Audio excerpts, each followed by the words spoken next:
Welcome to the NABS podcast. NABS is the support organisation for those working in advertising, marketing and media. I'm your host, Louise Stodie. Each week I'll be chatting with someone from our industry to find out how they support themselves and those around them through challenging times as well as the day-to-day. And it's all to help you support your own mental wellness. I can't wait to start chatting. James Cornish is SVP of International Sales and Partnerships for Vivo. With over 20 years of experience in selling digital media, he's responsible for managing and growing Vivo's sales partnerships across its international territories. Prior to Vivo, James worked for Virgin Media and Fox Interactive Media. And apart from being an Adland legend, James is on the podcast today because he is a huge supporter of NABS, who has just organised a very impressive community fundraiser for us. And that's what we're going to be talking about today. That is also what James is recovering from as the event took place on Sunday. Welcome, James, to the NABS podcast. You are upright, you are alive, and after the hardcore fitness challenge you organised for us and took part in. That is extremely impressive. How are you doing today? Thank you, Louise. What a grand intro. I'm doing good, actually. I'm doing good. I had a great time over the weekend. I was jaded and a little bit tired, I'm going to say, yesterday. Felt a bit like jet lag, Yeah. but body held up reasonably well for someone I think of my age. So yeah, feeling reasonably good physically, but yeah, just catching up on a bit of sleep and getting the energy levels back up again. Understandable. Well, we'll go into more details about what the challenge was in a minute. Just to say for now, it was a 24 hours fitness challenge, which you have to be made of strong stuff to do, and James certainly is.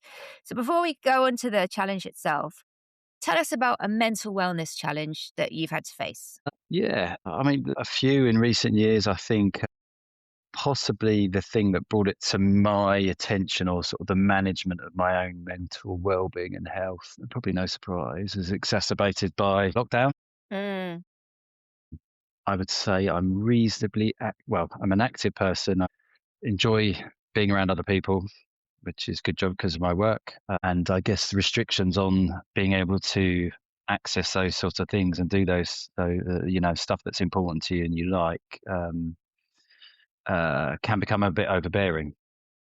I think I'd probably previously taken a lot of what I do for granted, but when things that are sort of quite core to you are taken away, or you don't have such easy access to, I definitely felt a bit of a pinch, I'm going to say. 2020 and a couple of times, throughout those sort of 18 months, 2 years, and realised what things I can do that are important for me, that put me in my best frame of mind and help me deal with what life throws at you. So, I'd say that's the first time I've sort of had a lot of clarity for myself around what's important on an individual level, to try and keep my head above water, and do the things you want to be doing, and be a good person at work, a good person at home, good person to yourself, all those type of. Yeah, sometimes it does take cataclysmic events to make you reassess what's important and what's going to help you along. When you say you felt a bit of a pinch, can you talk a bit more about that? How it showed up for you, the stress around lockdown and not seeing people in the way that you like to see people? Hmm. Yeah. Look, for me, it sort of manifested itself in I struggling to. Well, I wasn't struggling. I was not allowed to go and do things that I like. Specifically talking, I do CrossFit. That's my outlet. I would say that's the sort of form of training I've been into for a number of years now. And the gyms were closed down. I wasn't able to go and do things I like that made me feel good and I enjoy and a release and all that type of stuff. But sort of gradually over months, felt a bit of a burden on myself, and then wasn't probably able to keep on top of all the challenges that are thrown at you in the normal way that I would be able to. And I remember one day specifically, as we were doing those times, I think some friends arranged to meet in a park and have a beer or something, and I went along, and I just didn't really want to go. And normally I'd want to go and do those things. I went along, and one of my friends asked me, said, "Oh, how's the injury to your hip?" Or I can't remember what it was at the time. And that just set me off, not set me off as in doing anything. It just, I almost couldn't answer that question. And I just turned around and said, look, Wow. I've got to go. I can't be here. And I just cycled off and I went home straight away. And that's reasonably unlike me to do that. As in, well, I've never done it before and I don't think I've done it since. But yeah, I just didn't have the capability to really entertain that question at that time and be with my friends, which is what I was attempting to try and do. So yeah, that's that was a sort of very clear manifestation of it getting a bit on top of me and being a bit overwhelming, and me recognizing in hindsight, the main contributing factors towards that. So, what is it that you've been able to do for yourself, that you've identified for yourself as those actions to take to keep you supporting your mental wellness? But it's finding time and realizing actually sometimes, it's unselfish to be a bit selfish. Yep. And if I have to concede something that I would normally think that I shouldn't concede, to just give myself that 45 minutes, that hour, that has overriding and underlying benefits that far surpass the concession of that amount of time. So just making sure that you're good and kind to yourself and you lean into the things you do. And for me, that is whatever exercise, what that might be, is for other people with different interests and passions and all that type of stuff. I think it's that principle relates to whatever it is that's right for that individual person. Yeah. If, heaven forbid, we were ever to go into a lockdown situation again, then what is the thing that you'd learned from last time that you would do? Let's assume all the conditions were the same, right? You can't go out, social distancing, all of that. What do you think is an action that you would take that might prevent you from getting to that place where you eventually get to see some friends and you just can't handle it? I think, well, I guess the reality of that situation was I still could really kind of do a lot of stuff, but it wasn't what I was used to doing. So I Yeah. always had this like, it's that or nothing. Whereas actually over time, I started realizing, okay, well, it doesn't have to be, the perfect idealistic version of what you think you need to do, but you can adjust accordingly and it might not be perfect, but actually still doing something is doing something within the circumstances, and being Yeah. able to just control that and give away, okay, all right, it's not the ideal situation, but it's better than nothing. And actually, if I can do that, I can lean into it in this way. And I think it's about preparation and mindset around that, and perfect is not always possible. So good intention is enough and being at Agreed. peace with that. Yeah. It makes me think of I was doing my step count in the kitchen. So I'd just put on a Yeah. YouTube video and then I just kind of step away. Not quite sure where my daughter was at the time. We tried to take it in shifts looking after her. So when I got a bit of time, I'd get some steps in.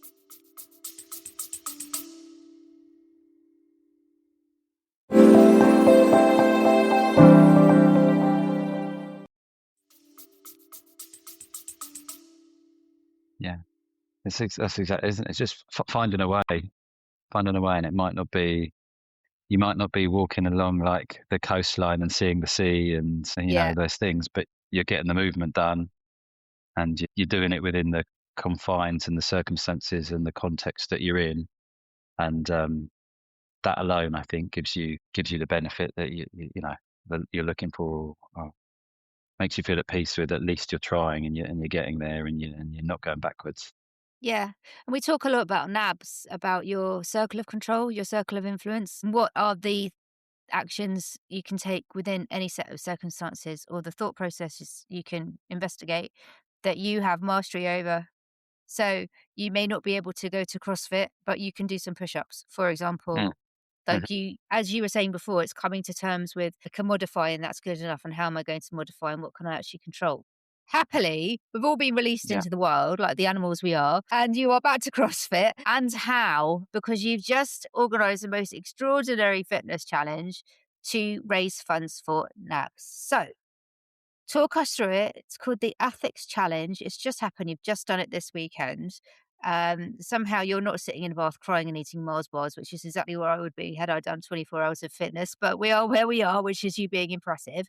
So how did you go about organizing this challenge, and how did your experience of mental wellness lead you to organizing and raising fantastic funds for us? Yes. guess a few things to unpack there. Mid last year, I was thinking, and this sounds a bit high mic, but I was like, I feel like I want to do something that's got some purpose to it. And I don't know, just that as a train of thought in the back of my mind, it's like, what can I, what can I layer into my life, or that will give me that. At the same time, I think we went to the NABS summertime ball, and I think maybe Sue and the team had come in to talk to our team about, a lot of the work they were doing, which I knew about already, but it just sort of heightened my awareness around the support they were giving. And then I think like those two things seeded in my mind, like, oh, okay, maybe there's a connection, or there's a purpose there. And then I was like, well, what's the connection to? And then I just thought about, the journey I've just explained around my experiences over 5 years, and actually putting those two things together. Okay, maybe with a mix of those sort of three thoughts in my mind, maybe there's a fitness or an activity or something we could do that could get people involved in, that sort of surfaces that message of the correlation between being active and that helping you keep on top of your mental wellness. And actually, what an amazing charity we could kind of do this for, to support and bring those three things together. So I was like, oh, great. And then so that was sort of like the seed of the idea. Various things ran through my head. Run up the 3 peak, like the 3 peak challenge. I can't remember, like other things, like certain sort of CrossFit stuff and all that. And I was do you know what? I need to find like a sweet spot here that's a good opportunity for us. And then I was like, I know some of the people. I know the guys that founded the ATHX Games, which is a relatively new, I think it's in its third or fourth year, sort of fitness concept experience. And I started talking to them. I was like, hey, what if we were to do something that was along these lines? And we sort of shaped the idea with those guys. They really bought into it and were really supportive of it. Spoke to Sue and the team at NABS. Yeah, that would be great if you could do it. And I was like, right, okay, feel like this has got some legs. There's an event at the start of the year in January in London. I was like, okay, cool. I wonder if I could recruit a team within the industry, so that it's not just sort of me and friends doing it. Actually, it's like our industry coming together, and we create like a new team, which would be interesting and great to meet new people and pull people together from a community point of view and spread the message. And sort of all sort of fell into place. It wasn't like a light bulb moment. It's just like a series of things gradually came together, and it's like, okay, actually, this could work. So we did that alongside kind of the 24-hour concept, was also opening it up so we could create more involvement and more community sort of participation, and do one of the heats on the Sunday morning of the event itself was open to people from media to come in and participate in. And actually, just by participating, they could contribute to our fundraise, and we get sponsorship for the 24-hour team. So yeah, we had like quite a nice, simple two pathways to getting involved with it. I started the recruitment for the team in October. I gave myself 4 weeks to pull together a team of 12 people, so that we then had a 3 month, November, December, January, like training phase, get everyone fit and ready and expectation around it sorted, give us time to do the fundraise, all the various sort of planning that goes into it, and get it together. And yeah, we did the event on Saturday at the Excel in London, started at noon on Saturday, finished noon on Sunday, and it was an amazing experience. Yeah, I loved it. I loved the event itself, but I also loved the 3 to 4 months preceding into it, planning it, working with people, meeting new people, getting everyone involved, and getting the energy into it. And yeah, it was a really, really cool experience. And I think everyone had a good time doing it. And so far we've done a pretty good job on the fundraise, which is great. So You've we raised still around got a bit. 23 grand so far, haven't you? I think we just had a little look a second ago. We're about 27 as Oh, of brilliant. this morning. I know that there is, I'd like to, yeah, I won't curse it, but yeah, there's a bit more to come. There's a bit more to come on top of that. Let's be sure that there is, because I know how many people were supportive of this challenge, and how impressed people have been across the industry that you've all come together to do it. So you've got the group of hardcore enthusiasts, including yourself, where it's 24 hours of different kinds of workouts, and then you've got your group of other people who are coming along for a 2.5 hour version of that. ATHX kindly sponsored the places for the 2.5 hour people. So That's how we raised funds there. And the 24-hour people, you all went out to your friends, colleagues, families and said, please sponsor me. And that's how you'll raise the money. So lots of people coming together for fitness and generosity there. And all for NABS. Why did you decide to raise money for NABS specifically? Because I'm aware of the support that they provide from a mental health perspective. So it's a clear connection into the event itself and how, what we were doing supports mental health really. And therefore it's a perfect charity to give back to, supports our industry specifically. Yeah, I think it would have never been anyone else actually really. It's about showcasing the correlation between, in this example, physical activity and moving and movement, whatever form that you like or enjoy, and how that relates back to your mental health. So um, the activation around it, or the idea, is intrinsically linked to that, and NABS are the people who support that for our industries. Yeah, that Yeah, absolutely. I think we're very much in agreement about that correlation between getting out and moving and boosting your mental health. So you may not be someone who wants to do 24 hours of intense high rocks, burpees, etc. If you are great, athletics is for you. But you may be someone who enjoys a stroll, in which case come to walk and talk. So that will exactly also boost your mood, right? And there's exactly so that. much research done on the link between physical and mental wellness that it does make absolute sense that we have these physical elements built into some of our events. What I'm also really interested in is how participating in the challenge itself can help to improve someone's mental wellness. Did you get any feedback from participants, and what's your own experience about the mood boosting that you experienced preparing for the challenge, and even on the day itself, like as hard as it was, how exhilarating or life affirming it could have been? Yeah, I mean, it's early days since we finished, but I've definitely had some really cool conversations with people who have some participated, some in the 24-hour one, some in the who came and did the heat on the 2.5 hour version on the Sunday morning, which for clarity is the actual event itself. It's like what the event was built for, was to go and do a 2.5 hour version, which is what the way you really should do the event, I guess. But Wait, so if it's supposed to be 2.5 hours, how come you extended it out for a day? How did that happen? that was the idea really, to sort of activate it in a slightly different way, to create something I thought that would be challenging and require a journey and effort for people to get there. Right. And I appreciate that as at one end of the spectrum, I think. But that was just one activation, and I think that was the one that we wanted to make, the one that we would ask people to for sponsorship. Yeah. But I wanted to make sure we had sort of, to your point a second ago, like it's not just about sort of doing crazy and high intensity stuff the whole time. It's about whatever works for you. So I wanted to try and like make sure that we encompassed that within the activation, albeit doing the 2.5 hour one is still is still relatively intense. Yeah. But the messaging is there. The messaging is there. But sorry, back to your point. Yeah, I've had some cool messages and chats with people around I guess the process of being involved in it for 3 months, and how they felt and how they needed it at the time, and some pride having done it. Yeah. And I've had some chats with people who've done the 2.5 hour one who were like, I loved it. I would do it again. I was always slightly anxious or intimidated about those type of things. And actually it really wasn't that. It was really open, inclusive, positive, and came away really energized by it. Through to someone I spoke this morning who was like, what you've done has sort of energized me to go out running again. And I've been running again this year and I'm loving it. And I'm like, that's exactly what the intention was, just nailed. So across the piece, yeah, it's been quite a sort of, yes, heartwarming really. That's so great to hear. And there's definitely something about the power of community here, isn't there, as well?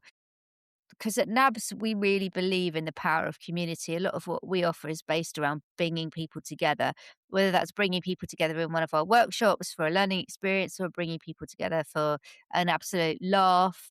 Stranger Than Summer, the Summer Gala that you referenced earlier on, and everything in between. The ATHX Challenge that you've just organised is a great example of that. Now, to that end, we are really keen to get more community fundraisers, such as yourself, getting people together to raise funds for NABS. Yes, NABS do organise NABS events, and we're really happy to have loads of industry people excited about those events and coming to those events. We also want adlanders to come up with their ideas and to fundraise for us as well. Not just to get much needed funds for us, although, yes, we need the money in order to keep going, but because we know how good it is for people to get together for a common goal. What's your advice for anyone who wants to run a community challenge? Yeah. Um, well, the way I landed on it was like, what am I passionate about? What do I believe is people will engage with and will enjoy and will reap the benefit from or see the benefit from? And I sort of started there because I knew if I could see that and I could feel that and I could pull people into that, then they would also see the benefits of that as well. So I think I just personally, I had to start with something that was a passion point for me. And to your Yeah, point again, like there are all sorts of different areas of life that give people their outlet, and everyone is different. And which is the great thing. So it's not just about what we've just done. It is about finding, because there's all sorts of different passions and connectors of people. So ways to find sort of shared interests. So I would say if you know it and you believe in it, that no doubt there'll be other people out there in Adland that have got the same passion and belief and are waiting for you to create something that they can, that other people can step in and benefit from and go, oh, wow, I love that, or I want to love that, or I'm more interested in that and I want to go and do that thing. So, yeah, I guess start with what you believe. And, I think if you have faith that there'll be other people out there that want to get involved, and actually it's a really positive, beneficial, incremental opportunity to be part of someone's, I guess, their life and their interests. I think it's also really good advice because you have devoted a lot of your time and your headspace and your energy to getting the team together, to liaising with the ethics team, to working with us on promoting the event, to the training, which has been no mean feat. If you didn't feel utterly passionate about the activity itself and what you felt it was going to bring to all involved and to NABS, it would be very, very difficult to get through that, right? You've got to be in love with what you're doing. 100%. Yeah, no, yeah, totally. And yeah, I entirely concur with what you said. Like I was, I did put my heart and soul into it. Um, and I was there on Sunday evenings writing training programs for people. Um, so I had my head in a laptop on a Sunday, all those things. But that's fine. I loved it, and I wanted the message to spread, and I wanted people to be engaged, and I wanted them to have a great experience, and I wanted them to feel like they were getting fitter, and I wanted them to, have the support they needed so that we could do this as well as we possibly could do. Yeah, but underlining your point that, yeah, if you're passionate and you care and you believe about it, you can, you're motivated to make it the best version of what it could be. Absolutely. I'm also thinking, when is the James Cornish fitness app coming out? Writing training programs for people at Sunday evenings. Yeah, 100%. The next Peloton is here, people. We're looking at him. There's also something I've picked up on what you said about plugging into who you knew. So Hmm. you knew the team at Ethics and you worked together with them, and they were extremely generous and funded a lot of places for us. It was 90 places they funded. Do you think there's something to be said for thinking about who you can tap into your network in order to help you arrange whatever it is that you want to arrange? Yeah, 100%. Like I couldn't have done this without them leaning in, and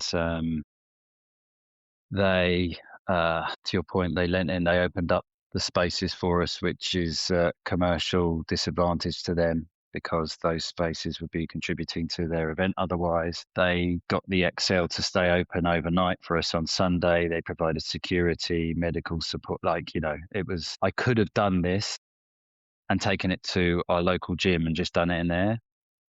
And we could have done the same, gone through the same process and done it, but it would not have been the same as doing it as part of their consumer facing event with 3,000 people competing over the weekend, and the energy that brought, and the arena we were doing it in, and the support staff on the ground, and all those type of things just made it what it was, if you know what I mean. So yeah, it's it's definitely worth having a think where your passions might correlate with where you have a few contacts or whatever to get those things off the ground. 100%.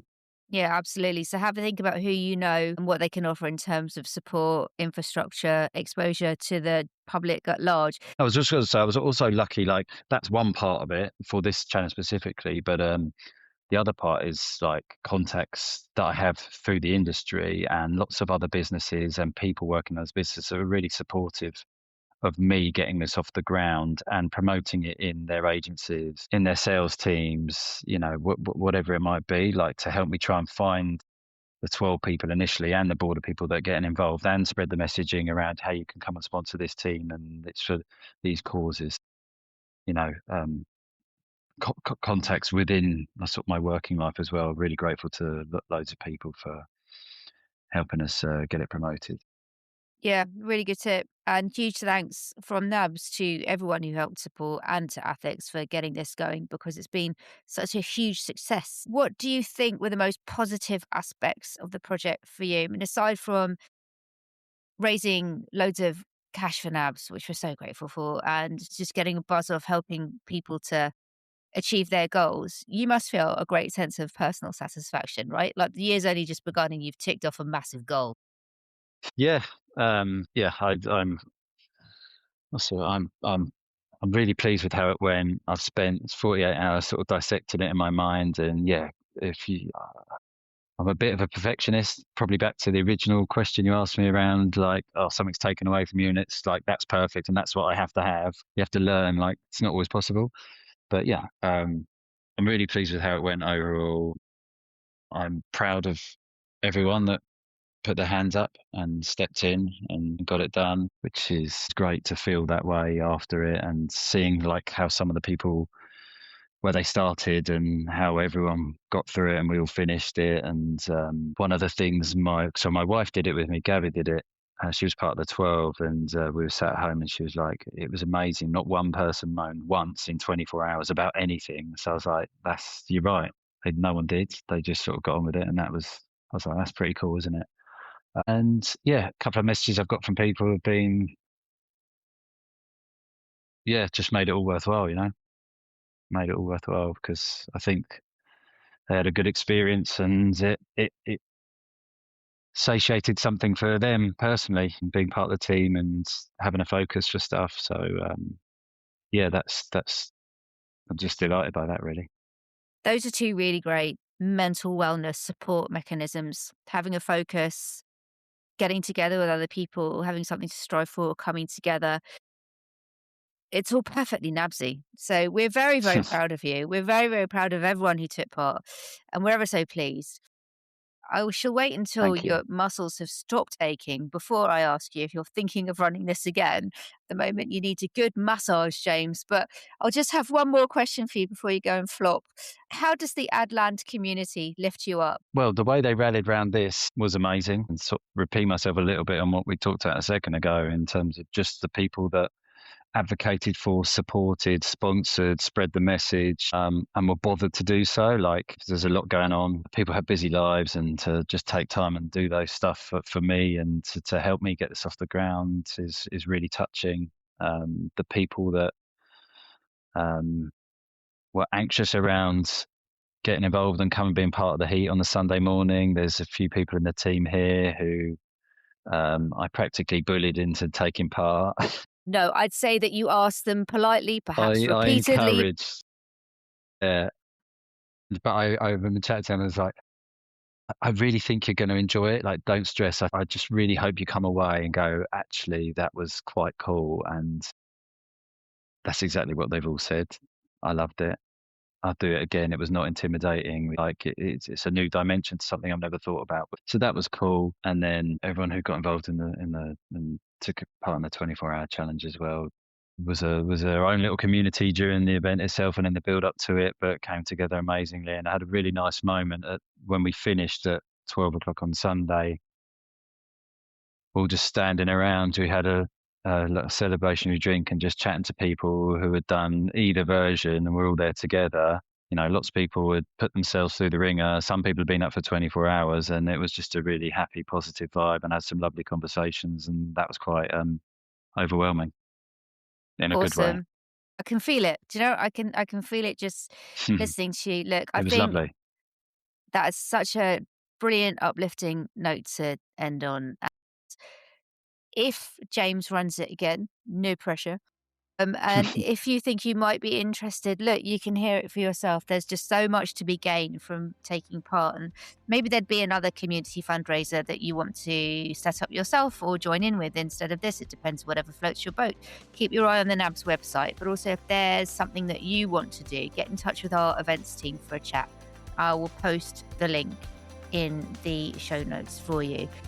James, you have been an absolute superstar, and it's been such a pleasure working with you on this particular fundraising initiative. And I shall keep my eyes peeled to see if you do it again. For now, please go and And get a sign up. massage. Yeah, I'm hoping that if you do it again, I hope I will be recovered from my injury, because I would love to do it. Brilliant. We'd love to have you. Thank you for having me on, Louise. I appreciate it, and thank you for supporting the initiative. Our pleasure. Thank you for being such a fundraising superstar. Thanks, Louise.